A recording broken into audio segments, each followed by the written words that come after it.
And when we first spoke to Pam Ahern from Edgar's Mission, we met Ruby, the vet nurse dog, and learned about the wonderful work that this organisation does for rescued farm animals.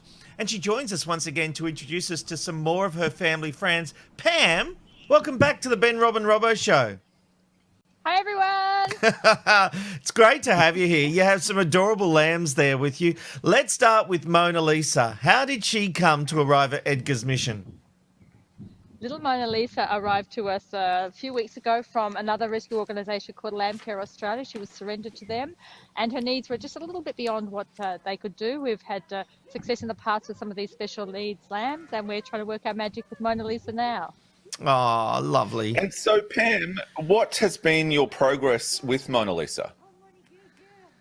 It has really been incredibly amazing. When she first came, she just flopped on the ground and her head just sort of sunk down, and we weren't even sure if she could see. She couldn't even hold her weight. It would seem pretty much a hopeless case, but I always believe it's never over until you've given it your best shot, and that's what we've been doing, trying to get this little girl back on her feet, because she's trying to do that as well, and we're determined to help her. Hello, girl.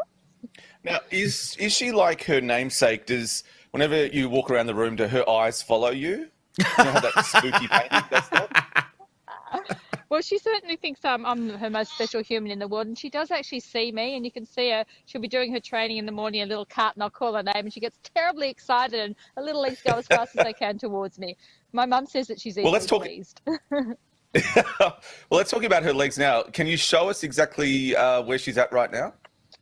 We can. We've got two methods that we're using to get about. We have a little cart, quite an expensive cart that we have, and we also have a $2 shopping bag. And the shopping bag's actually doing quite great results. So we have a go here.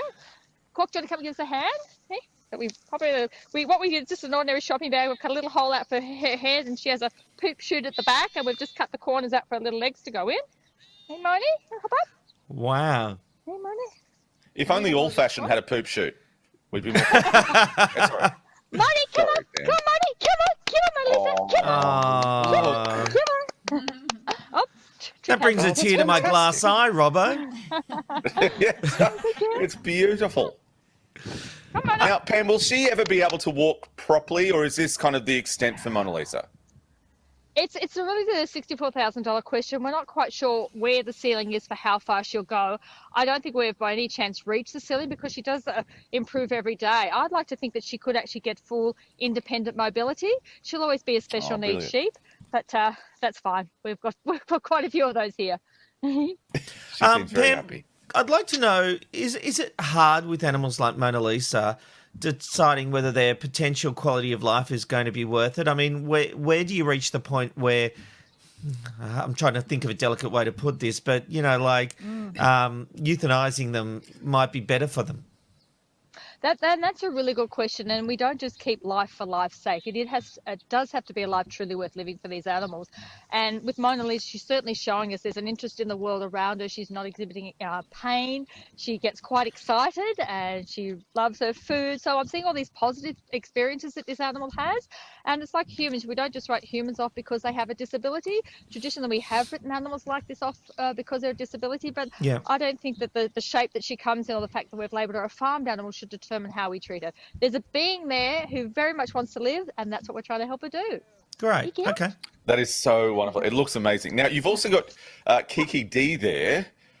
What can you tell us about her? Yes. Kiki Dee. We walk this way and we'll find Kiki Dee. She's over here. Kiki Dee is the tiniest little lamb that we have ever had. We've rescued quite a few lambs over nearly 20 years, and she was just over a kilo when she came in. She was one of triplets. She was the tiniest, weeniest one, and her mother had rejected her. She said, I've got my work cut out for me with three's too many. And she'd actually been attacked by probably a crow or something. Her eye had been pecked at. It was really quite sad when she came, but she's just here. Kiki Dee.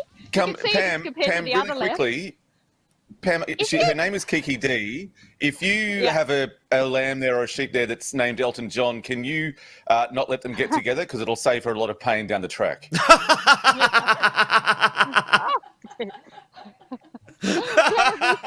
have a rooster, Elton John. He's down the road. Oh. Well, that would definitely be a weird gathering of animals if those two got together. So how is Kiki Dee now? She's only got one eye, but she's doing well? Well, she has the other eye here. We think the vision actually slowly returning again. We're not quite sure how far we're going to get with that, but she can certainly open the eye. There's no discharge there. We're putting medication at 4 times a day. We've got our work cut out with our crew this year. We've got quite a few special needs lammies here, but she's coming along really well. We've actually got her out in this big yard now. She used to spend most of her time up in the office getting nursed by all of our staff up there. They very reluctantly have given her up, and she's doing really well, holding her own against the much bigger lambs. Pam, I'm loving seeing around the area. The walk and talk is actually fantastic, but some of your animals can actually be adopted or sponsored. What does that involve? That's right. Some of the lambs here, we have 13 lambs at the moment here. Now, some of these lambs are quite healthy, like little filly here, Philadelphia Freedom, and she will probably be adopted out when she's strong enough. Some of the other lambs, like the Kiki Dee and little Mona Lisa, will stay with us, so they won't be going part of our adoption program. So we'll find foster homes for them where they can live out their lives forever. And then other animals that stay with us, people can sponsor them and help us cover the costs of their ongoing care for the rest of their life. And how do we get in contact with you to do that? Edgar'smission.org.au is our Facebook page, and we're on Instagram and Twitter and all those other sorts of technical things. I'm really good at looking after animals. I'm not technologically savvy. Pam, this has been exactly what we've needed for the end of our working week. I know it's only Thursday, but Ben, Rob and Robbo's show, it's our Friday today. This has been fabulous. Thank you again for the dedication that you give these animals. And as Pam said, if you'd like to learn more and meet the animals, head to Edgar'smission.org.au. Pam, thank you so much for being on the Ben, Rob and Robbo show. No worries, everyone. Thank you. Have a great weekend. Bye. Oh, someone's pulling my hair. It's the Ben, Rob and Robbo, Ben, Rob and Robbo, Ben, Rob and Robbo show.